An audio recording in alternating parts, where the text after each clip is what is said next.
People at the Ravensgate airfield always said the sky calmed her.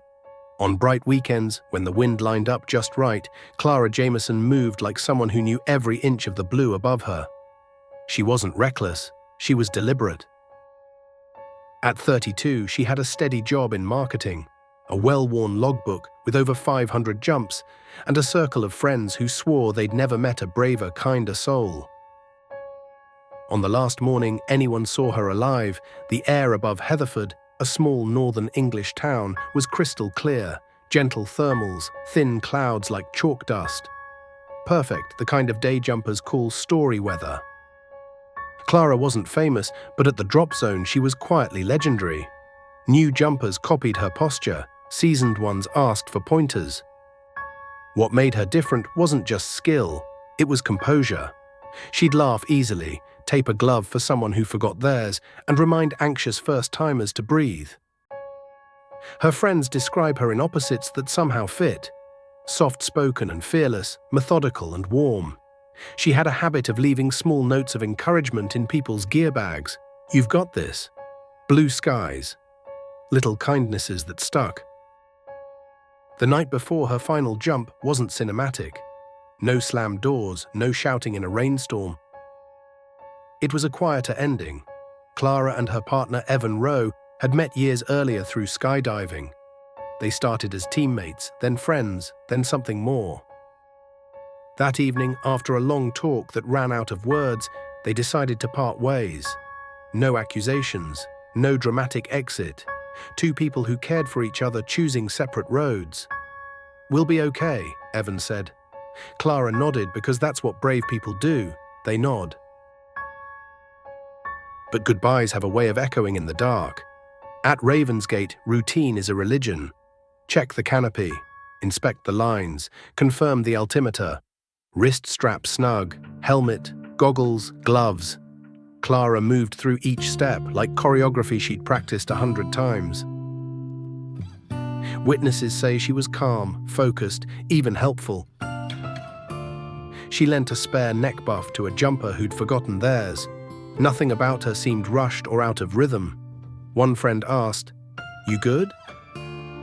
Clara smiled the way you smile at people you don't want to worry. "I'm fine," she said. The door slid open, wind roared in. Boots shuffled forward. From the outside, a skydive looks like a rush of chaos. To jumpers, it's precision, count, position, breathe. Clara stepped into the air like she always did. No flinch, no hesitation. Freefall has a sound. Not screaming, not silence, but a long, low ocean. Ground spotters later said it took a moment to realize something was wrong. Timelines are tricky at terminal velocity. Signals were made. Radios crackled. They watched the sky the way you stare at a clock that refuses to move. And then the clock did, and it was too late to wind back.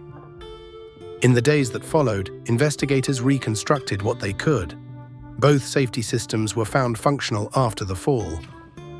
The conclusion was stark. This wasn't a failure of equipment. At the inquest, Coroner Martin Hale spoke carefully, the way people do when they're balancing truth on a wire. He determined Clara's death was intentional. No intoxicants, no medical surprise. Just choices, terrible final choices, made by someone who had always been so good at making the right ones. Among Clara's belongings was a phone with simple instructions on the lock screen about how to open it. Inside, there were tidy notes, practical details about her finances, messages to people she loved, small lists that read like she was tidying a room before turning out the light. Nothing sensational, no manifesto, just kindness, order, and a few sentences that said more by what they didn't explain. "Tell Mum I'm sorry. Tell Dad I love him. Look after each other." Grief changed the airfield. Jumpers who normally teased and traded bravado spoke in hushed voices. Someone placed a bunch of wildflowers by the hangar door. Another left a note with a single word: "Why?" Evan came back a few days later, not to jump, but to sit in the morning sun and watch the sky he and Clara had loved. He didn't talk much. When he did, it was to say the kinds of things you say when language doesn't have a setting for this. She was light. She knew the sky better than anyone. I wish I'd asked one more question. People often imagine pain looks loud, but pain can be tidy. It can hold a job, bring snacks to the picnic, check the weather report, and still feel like the bottom tore out of the world. Clara's friends replayed conversations, looking for moments that might have been signs. A quiet afternoon where she seemed a little far away. A joke she didn't quite finish, nothing obvious, nothing anyone would have staked a warning on. That's the cruelty of invisible storms. They hide in everyday weather. Clara's parents, Helen and David Jameson, released a statement that sounded like her, full of light, even standing in the dark. Our beloved Clara, it read, was brilliant, brave, and endlessly kind. She moved through life with energy and love, lifting people without making a fuss about it. They asked for privacy. They asked for compassion. They asked that if anyone learned anything from their daughter, it would be to check on each other, to speak honestly, and to remember that strength doesn't mean silence. One of Clara's closest friends, Maya, couldn't stop thinking about the day before. The 6 jumps they'd done together, the way Clara whooped when the winds lined up, the way she teased the ground crew about their sunburns. She seemed, herself, Maya said, not ecstatic, not crushed, just Clara. Grief has a cruel habit of circling back and asking you to rejudge your own memory. Did I miss it? Maya asked. Was she saying goodbye and I didn't hear? The truth is both softer and harder. Sometimes there isn't a sound you recognize until after the echo. In the weeks after the inquest, the airfield hosted a small private memorial. No big speeches. Clara would have hated that. Instead, people told little stories. How she kept a stash of extra gloves because she remembered what it felt like to be new and unprepared. How she stood on windy days with a hand on your shoulder and said, "Another time, the sky will wait."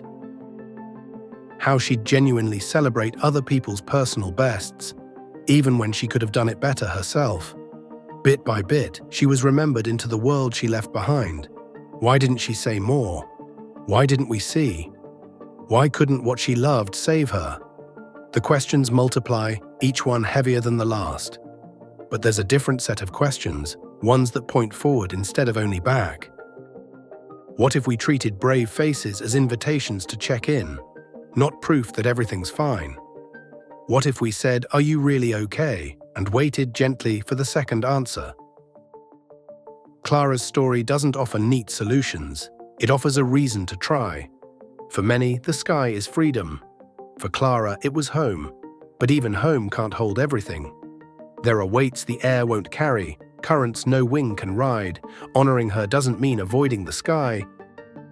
It means changing how we fly, with more honesty, more patience, and more reach for the people alongside us. It means understanding that courage isn't the absence of fear. It's the decision to speak through it. Clara's life was not defined by her last decision.